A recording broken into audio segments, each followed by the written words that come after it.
when I worked at BET.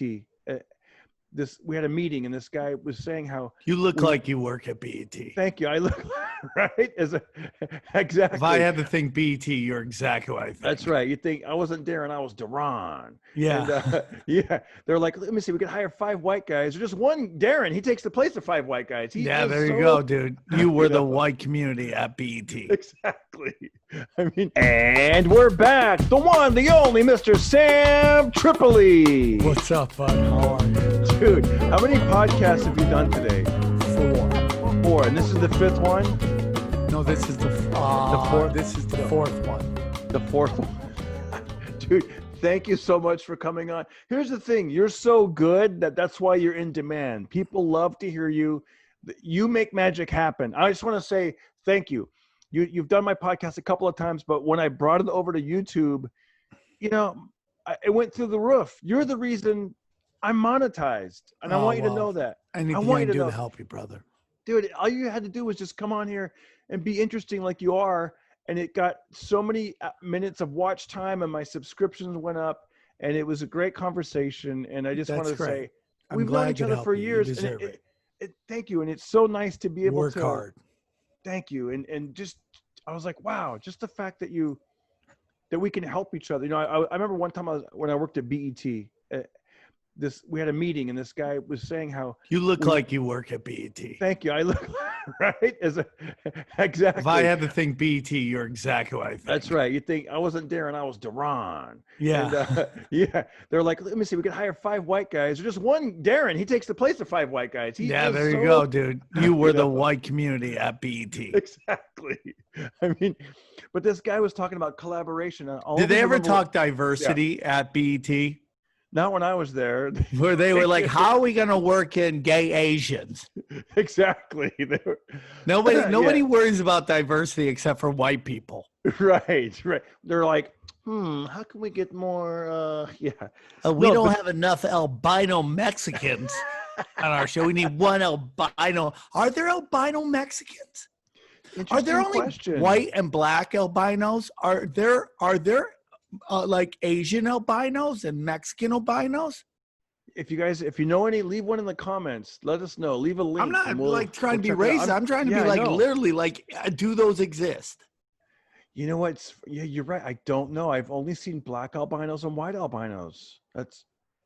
I don't know. Yeah, dude. Somewhere they're out there. That's somebody's fetish too, like Asian albinos. That's the only way they can get off.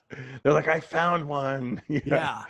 But I remember this guy said, he was talking about collaboration, and he goes, with 1 we're a finger, with 5 we're a fist.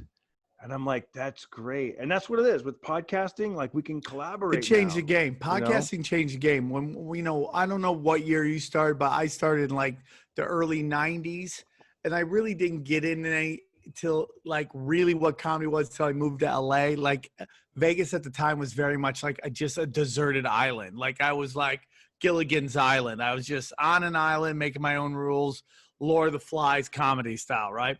Then you move to LA, and then you start, kind of learning what comedy is about. And when I got here, it was very much boxing. Comedy was like boxing. Everyone's fighting over that one role, that one hosting gig, that one headlining weekend. Like, everyone had to fight. It was like, it's like man for yourself. It was, Eddie Griffin used to call it, man, this ain't team sport. This is boxing, You're like, fuck. But then podcasting flipped the game, and now it's like my success, your success, we could have success together. Yes. It was tough back then, man, when I'd come, because I got into the Comedy Store in the 90s. And I remember speaking to Eddie Griffin. I liked his comedy. He was always cool to me. But at the same time, I used to hate when he would take 2 hours on stage, 3 hours on stage. It's 2 like, hours. wow. That was a gift. It was 2 hours. I know. It's like 3. And, it's like 45 minutes of it was great, outside of that. Right. Yeah. It's just like when you bring 10 people with you and everyone leaves but the 10 you brought. Right. And it's just like, it was just a different time. And that's why the club at the time died, because Mitzi just allowed that guy to run roughshod. And like the key to is like the reason the store is doing well is because even though Joe Rogan is like another level, but there's nobody bigger than anybody else. I mean, Rogan kind of is, but still, it's like Rogan's doing what, 30 minutes on stage at the most? Like, Yeah. there's no like hour and a halfs anymore. That's why it went back then. You know, when Eddie Griffin was saying that, maybe it was more boxing back then. It was like now people are collaborating and by the way, speaking of bigger comedians, I mean, regardless of how people feel about the president, the president of the United States tweeted Joe Rogan, like retweeted Joe Rogan, did you see that today? He retweeted 2 of Joe Rogan's tweets today. Well, I mean, Joe or video Rogan clips is or huge. something. Yeah. I mean, like Yeah. we see him as a fellow comic, but it's much bigger than that. He's much bigger than that. He is wading in waters of like people. Everybody can call me crazy, but he's starting to enter like Malcolm X level. I know it sounds crazy, but he has that kind of pull. Malcolm X, you know, Martin Luther King. I know that sounds just crazy because he's a dick joke comic friend of ours who we've watched do some of the craziest, funniest jokes on stage, but his reach is very powerful. So if Donald Trump thought it would help his election to get him on his side, then to retweet him, I wouldn't doubt it. It would totally make sense. That is that show is bigger than Johnny Carson. Would you trip? Wouldn't that be a trip, man? If one day you woke up and your people are like, dude, you know who just retweeted you? You know who just put you out there? Like that would be, has it happened to you yet? Has somebody like, do you remember the first time something like that happened where you're like, whoa, I'm getting like. No, I've had times where like Rogan's retweeted me and maybe Doug Stanhope, you know. I mean, like it's funny when I get some athletes I know about retweeting me and then I fanboy out and I think I creep them out. But, you know, there's this quarterback in the NFL. He was great, Derek Anderson. And like he retweets me every once in a while, and I'm like kind of crazy because I remember when he was like he was at Arizona, he was a Cardinal, you know, he was on a bunch of great teams. He's actually a pretty great quarterback, man, and you know, so that's always kind of fun. And Scott Pollard's kind of a friend of mine. He's been on my show. We're acquaintances. He'll retweet me sometimes.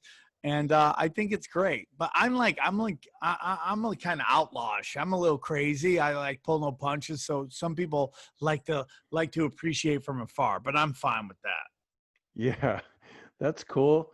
What do you what's on your mind these days? Have you I just came from like the Fresno area, and I'm telling you, man, those fires are insane up there. The smoke, it's the air quality. I just looked it up. It's unhealthy. It goes from like moderate to I don't know the exact scale, but before it was moderate, like it was in the yellow, and you could still go outside. Like if you were sort of healthy, like you could be okay, you could ride a bike, but then it gets to the purple and it's like unhealthy. I mean, it goes beyond red. It's like almost hazardous. These fires seem just crazy. I mean, I've been out in LA for like 20 something years. Like I just like the last 4 years, it's like we live in Dante's Inferno. It's just like every day.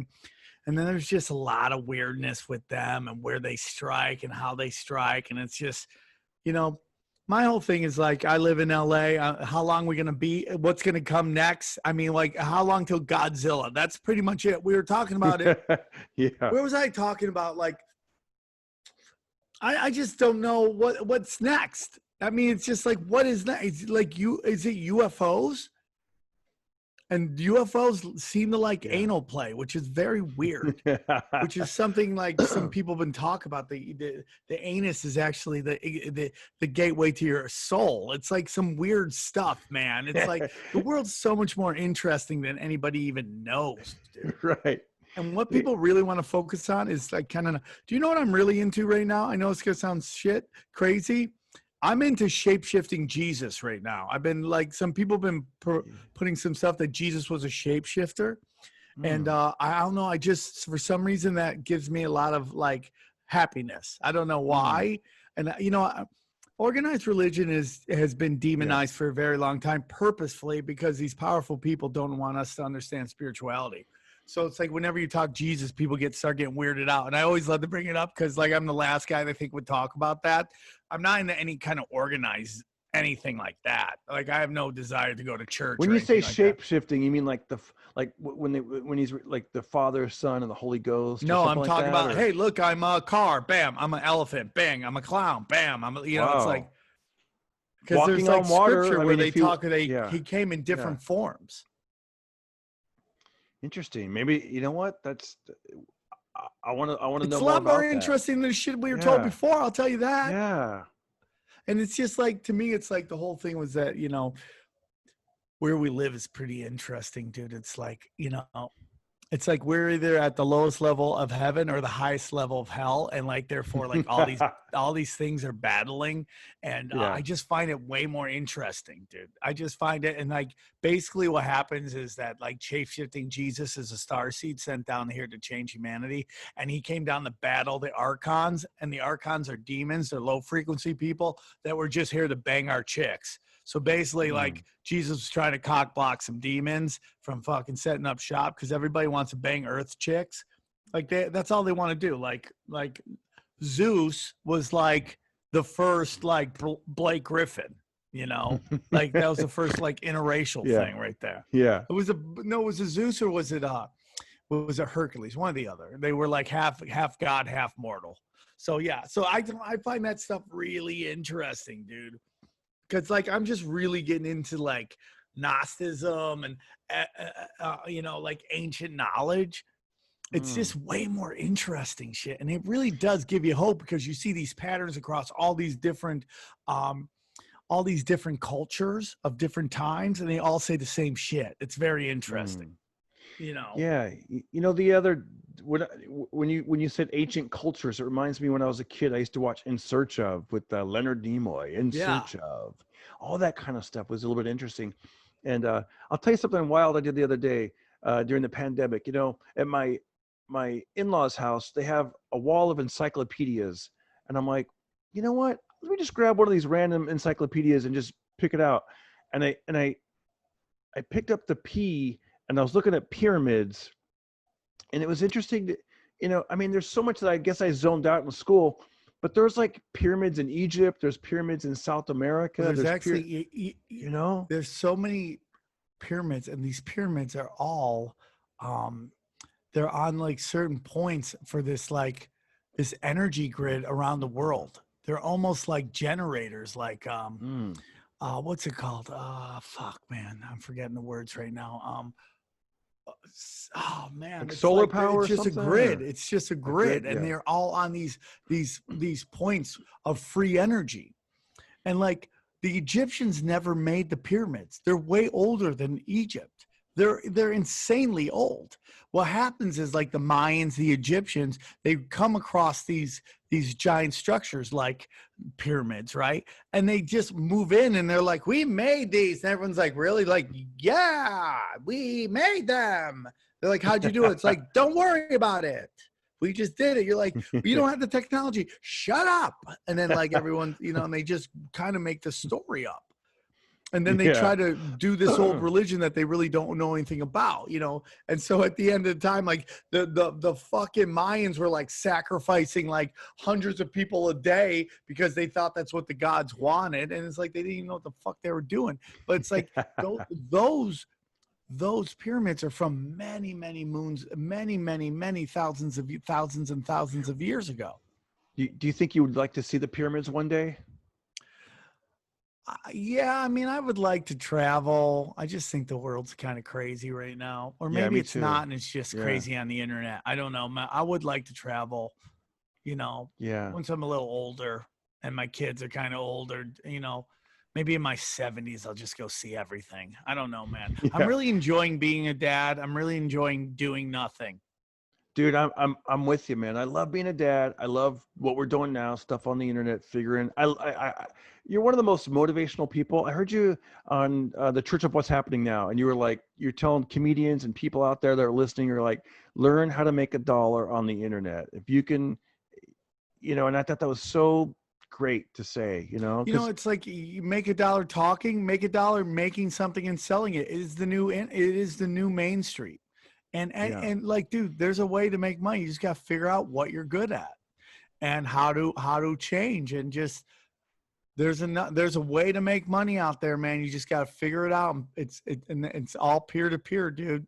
And you know, for me, it's like not having a boss is probably the most, the best, the most thing I'm the most proud of is not having a boss. I like not being told what to do. I do stuff for fun, you know, like I meet up with buddies I love and I do podcasts and I talk to them, and it's not work. Like I'm doing a podcast with Brian Callen right now. We talked for 2 hours. Didn't even seem like 2 hours.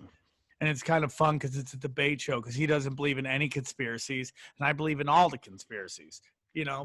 So not all the conspiracies. I don't know if Michelle Obama's got a chocolate dong. I don't know, but there's a lot of weird ones out there. Yeah. But I'm not in all of them, you know. Where can they hear that podcast? Is that's on Patreon? It's called the Conspiracy Social Club. And we just talk conspiracies, dude. And I like it. It's a blessing. I love Brian Callen. Anytime I can talk to him, it's like, tell him I said hi. He's always great, man. He's always great. He's just a G, dude. So it's like, and all I was on the road. I was at Tampa, Florida, and I stayed at the same hotel that he stayed at. And they were like, yeah, you know, he runs out in the parking lot. He was doing sprints. And I'm like, that was before I got into exercise. No, I need to get into exercise. I need to, like, I'm doing a lot of podcasting, and I think the next thing is to figure out how to slow down a little bit. And just, but I like, here's the thing. None of it's work. Like none of it. It's all fun. And like tinfoil hat, sometimes I'll do 3 a week. And it's just because I'm learning. It's like I'm sitting down, I'm getting a book's worth of information in an hour. You have great guests. Like they're a lot of them, I think they call themselves researchers, where they just dive deep into these topics. They learn all this. They have the time to do it. And they've figured out, like you said, how to combine their passion with making $1 on the internet. And I had a buddy of mine who's like, he's trying to get into what we're doing, not comedically, but more from a spiritual side, and creating his like internet. And like, he's come on my show and he did a great job. And he was talking about how like he needs to get going, and you know, because I've been like studying like just, you know, like the occult. I'm not into getting into the occult. Magic scares me, but I like talking about people who like think they can do magic, like not real magic, not like, you know, Chris Angel stuff, but like real magic. And you know, and like spirits and stuff like that. We started talking about that. Like, I really do believe that like homeless people are possessed. They're possessed. The drugs and alcohol, like, what do they call alcohol, dude? They call it what? Spirits, right? Spirits. Right. And I think you become possessed by a dark energy when you start to let this stuff in, and it starts to control you. And because they're all around us, we just don't see it. That's true, right? You ever see somebody, they change once they get that like tequila in them, or they get that, and you're like, it's scary sometimes. You're like, yeah, you know. And you're just like, fuck, and you just keep putting this stuff in you. It starts to open up different, you know, portals almost into different energies. And you know, when you see the homeless person walking down the street talking to themselves, like, that's spirits, man. They're like, that's possession, in my opinion. And like, what do you do when you go to, dude? And like, you start thinking about when people enter like recovery, what they always have to do, you know, come to accept a God of their choice, man. They got to get spiritual, which gets rid of what? The spirit, right? The fucking the demons and all that shit. I forget what we were talking about this. Why did I start this rant? Because I found your friend is starting to get into it. Oh, yeah. Okay. Yeah. So my friend, my friends come on. He's like, dude, you don't know this, but like I deal with demonic possession. And I'm like, dude, you should lead with that every time on anything you're talking about. That should be the first thing you talk about with people. He's like, well, I don't want to advertise that. I'm like, no, that's exactly what you got to advertise. Because the key is to be the most spectacular you can be on the internet. That's the key, because it's exactly like the opposite of what Hollywood and show business always been, which is, you know, it's called show business. It's business, which is like, let's kill anybody who's kind of different. Let's kill off that. And like, let's have, you know, make it all business. So it was all these people forever who was like, they weren't bad. They weren't necessarily great. They were just better at playing the game. Yeah. Now it's like, how you know, and how big can you go? Now that's not like you got to be the most edgy guy, or you got to be. It's just like whatever you are, you have to be that. So that's like to my friend, I'm like, dude, you got to talk about demons and like dealing with demons and spirits worlds, and that's the stuff people want to hear about. You know, it's funny you say that, like about show business, and you got to do it this way and that way. I just got done watching Walk the Line with Johnny Cash, and there's a scene where the warden is, before he goes out to perform, the warden, and I don't know how much this is based on truth, but I could totally see it being in show business like we are. The warden's like, hey, can you like not sing any songs really that reminds them that they're in prison? Hey, Johnny, can you do something more like, and basically it's like, Oh, and then his line was, you think they don't know they're in prison? Right. You know, he was like trying to, can you do this? Can you do this? And they try, no, man. You know what? And that's what made it. He connected with the people because, you know, he ignored what the warden said, and he went out and he did that first song, Busted, and shot, you know, about the cocaine and all that, and shot my woman down. I mean, dude, old country music stars were like what modern day rappers are now: outlaws, drug dealers, criminals. I mean, they were just shady motherfuckers. And then like everything in life, all the corporate people come in. Yeah. And they take over everything. Yeah, and they make it like unlistenable for me anyways, you know. Well, they just make it so it's just so like devoid of any real talent, because in reality, like so many of these guys are failed artists in themselves.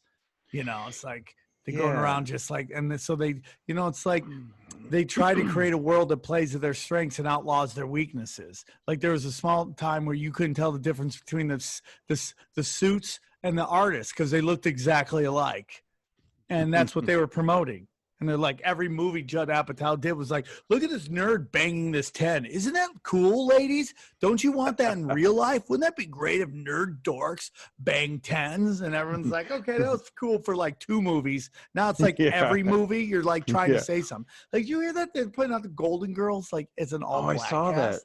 that. An all black Golden Girls. Yeah. I don't care, but it's like it's not gonna do well because it comes off as making a political statement. That's why it's like I know. I want to see just entertainment. I'd like to see original ideas. I hate when they keep remaking something like an all new Dukes of Hazzard with, you know, whatever. Yeah, we don't need to do make a TV show about another county's bad boys. Why is it got to be the Dukes of Hazzard?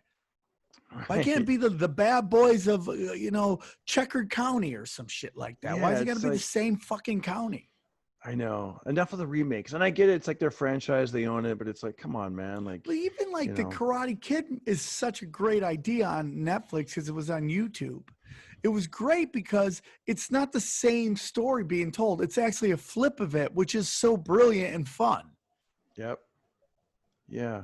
Hey, speaking of karate, now, you know, on the phone the other day, we were talking about having goals and how important it is. Is this public, what you said, one of your ambitions? I don't know if Black belt in Krav Maga, it is, man. I'm trying to just, you know, the blessings that life has like blessed me a little bit. So I'm having a little time that, you know, because we have 2 kids, dude, and it's like real hard to have 2 babies. Congratulations. So we have to get nanny for a couple days, and hopefully those days will allow me to be able to go do like some working out, because I have to start working out. I'm just becoming a fucking blob. Hey, well, you look good right now. So it's like, you know. Well, from the shoulders up, I'm still pleasant. I mean, but that's melting too. Like I don't sleep. I'm decaying at like a horrible rate. They've come to replace me, and I'm fine with that. Hey, this is you have a windscreen. You didn't have the windscreen last time. That's I got that because apparently my peas are really bad, and everyone's been complaining. So I got it, and it's covering my face up, but I don't care, dude. I mean, it's even more mysterious. This is like, I feel dangerous. I'm like Tim Allen's side neighbor. Hey, Tim, what's up? You're like, I don't give a damn about pyramids until I'm 70. But dude, it's like, dude, that shit. It's like, you start studying that stuff, it really gives you hope, man. It gives you hope. But I was gonna say about the goals though, like you were saying, like people are starting to get a little burnout during the pandemic, the lockdown, and you know, and we have to give ourselves goals, man, and starting September 1st, I told myself, because I was kind of letting my physical fitness slip a little bit, especially after, like, I had this big goal in July 4th. I was like, I'm going to do 400 push-ups on the 4th of July. And I filmed it and I made a YouTube video out of it. And it was pretty cool, man. I put on a red, white, and blue bandana and the whole thing. And to be honest with you, I was going to do 500 push-ups because but then I was scared that I wasn't going to do it. So I said, that sounds good. 400 on the 4th. So I ended up doing 400 push-ups. But after I did that, I was kind of like, well, I did it. And then I stopped doing push-ups and I started to feel myself get all mushy and soft. Oh, I'm mush, dude. I'm mush. That's why September 1st, I said, I'm going to just do 50 a day, just 50, nothing crazy, 50 push-ups, 50 sit-ups. And I said, if I can do it, and I did it. I've done it every day so far. And I realized something. Here's what's important for people listening or watching. It literally takes less than 5 minutes to do 50 push-ups and 50 sit-ups. It doesn't take that long. But the hardest part is to just start. To literally, like today was start at 10, man. Yeah. Just sit down and start at 10. Just to tell yourself, I'm going to do 10 a day. And you'll see once you get into the habit of doing 10 a day, because today, usually I do them like within the first hour of waking up. Today was the first time I did it toward the end of the day, but I don't. I'm going to start doing that because when I get up, I have to take care of the babies. So, but we have this room now. We put down all these mats for them, but some nice mats. I can start doing push-ups and sit-ups and. Yeah, you know what? I like martial arts, dude. I like to go and just be yelled at and told to punch harder, kick harder. Yeah, I just love it. And then, like, in case some shit pops off, which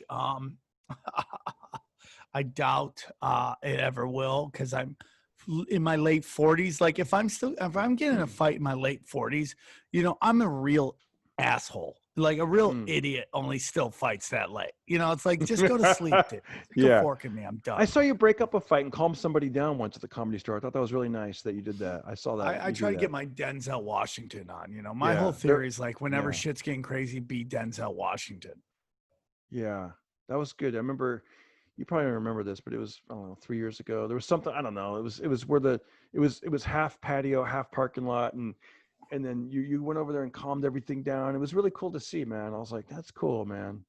Like, that I like was before, to run the danger. Yeah, you know. Hey, listen, man, I know your time's valuable, and I really appreciate you popping in. I know you got the babies in the morning, and dude, you're the best. I appreciate you having me on, and you know, anytime, dude, anytime, we'll do it again. And I'm proud of you. Things are just gonna get better and better for you, brother. You just gotta keep going.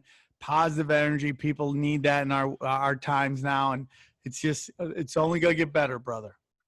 I always ask my guests, and if they have any words of wisdom, anything they'd like to say in closing, anybody that's going through a hard time or something you've learned along the way. Yeah. Okay.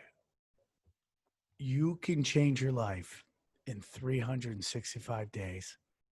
You can change 180 if you just start realizing nobody's coming to save you. Nobody's trying to make your life miserable. You are your greatest strength and your biggest weakness. And when you come to grips with who you are and you stop waiting for someone to come save you, and every day you just work on your goals, you make your list, you work on your goals, you'll be amazed at how many of those things you'll check off and where your life will be. It will be 180 in 1 year. I'm telling you, man, you can do it. It's just, you got to do it. You got to get out of this. You got to watch what you're consuming. Turn off the television. Stop watching brain rot shit. Start doing some reading. If you don't want, you can't read because you're too busy, you can't sit down, listen to podcasts. Podcasts are spoken word, man. It does the same shit, man. So you can change your own life. You control everything. The universe only resides between your ears, and that is where the universe is. So there's good, there's bad. You can't try to get rid of your bad. It's not possible. The universe has duality. So instead of like trying to get rid of your bad, own your bad, confess your bad, control your bad, and then skip with your bad, you know, and that's really what you do. Everybody's flawed. They make mistakes. I know I've made a ton of mistakes, you know, and who knows when I'll pay for them and when I won't, but you know, this is it. The key to this universe is to help others, man. If you do 3 nice things for strangers and ask for nothing back, like giving a homeless guy a couple bucks, ask him his name. When you ask his name, their life changes. They feel like a person. Do 3 nice things every day for a total stranger without asking for anything in back, and watch how your life changes. The best. Sam, I love you, man. Take care of the kids, and we'll talk soon. Darren, you're the best, man. Take care. I gotta go take care of babies. Get some sleep, buddy. 10 Bye, push-ups bud. tomorrow. 10 push-ups. We're gonna do it, dude. I promise. See you, man. Take care, buddy. Bye. We're done with this interview. So the other day I was standing in the kitchen and my son was like, Dad, why did you write down that you weigh 190 pounds? And I'm like, I never wrote that. And he goes, look. And he held up my driver's license. And I was like, ew. My wife goes, yeah, you're not supposed to put down your goal weight.